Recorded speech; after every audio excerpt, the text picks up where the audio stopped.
Welcome to the Virtual Strategist YouTube channel. My name is Jay Sturley. I'm a lead strategist with On Strategy.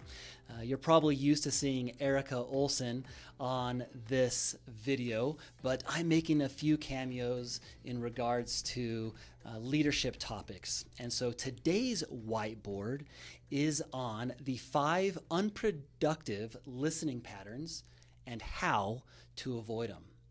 It's somewhat common knowledge that we can all speak up to 150 words per minute, some slower, some a little bit faster.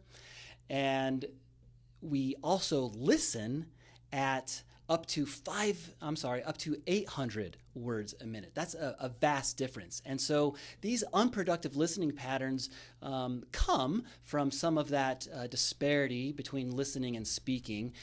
These are the 5 patterns I'm going to share with you. We all do them. Oftentimes they're out of positive intent. We're trying to connect with the person we're communicating with. But let's jump right in and cover each 5. So the first one, super simple, not going to spend a lot of time on it, and that is just basically not actively listening. This is when we daydream, when we wander off, and we all know when that's happening. And so how do we avoid this, right? We want to focus on the speaker, maintain eye contact, practice mindfulness. This is huge, mindfulness. Whenever there's another human being in front of us, it's important to take a deep breath, stop, connect.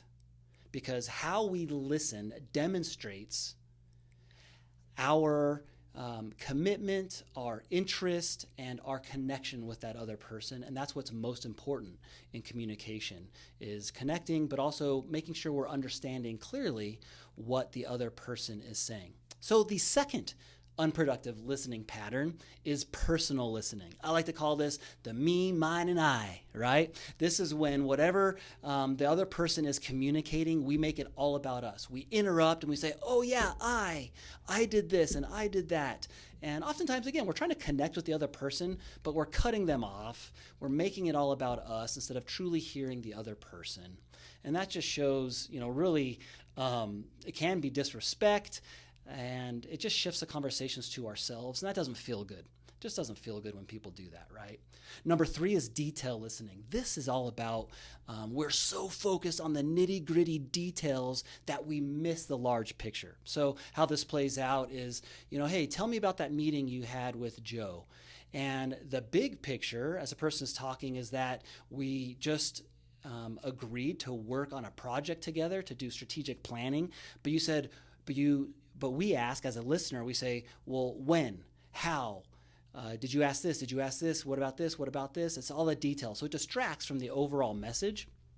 So how do we avoid it? We want to look for the main message. As we're listening, we're looking what at large is this person communicating? And if there's any details that we need to fill in, the perfect time to do that is on the backside. When we pause or we paraphrase, I'm going to touch on these here in a moment, solutions, how to avoid these unproductive listening patterns, but then you can fill in the details later. So that's number 3. Number 4, predictive listening. This involves anticipating or thinking ahead of what the person is communicating. You're making assumptions, you're interrupting with preconceived responses and whatnot. So how do we avoid this? Well, we need to stay open-minded. Second, we need to listen fully before responding, and then we can validate and inquire. Lastly, this one, I just got to do a confession here. This is the one that I'm guilty of all day long, and this is certainty listening. This is all about, I already know what this person's going to say. I already know what the problem is. I already know the solution, and it's just not cool. And so I own that, and this can just lead to the other people feel like you're dismissing what they're saying. You're creating a sense of superiority or dismissiveness. And as a leader, that is certainly something we do not want to do. And so number 5 is one I work on all the time. So how do we avoid it? Well, I love to say just be curious, right? Be curious. As you're listening, be curious. Be in wonder about what the other person is saying. Pause before advising. And lastly, encourage problem solving. So in conclusion, I would love to just give 2 ways that we can be productive listeners. The first one is paraphrasing. Another way I've heard this called is volleying. It's when we say something back to the speaker, something like, "I heard you say," or "Did I understand correctly?" That is paraphrasing. Second way is just pausing. Take a moment to just digest what the other person said. And it also allows the speaker time to reflect on what they just said.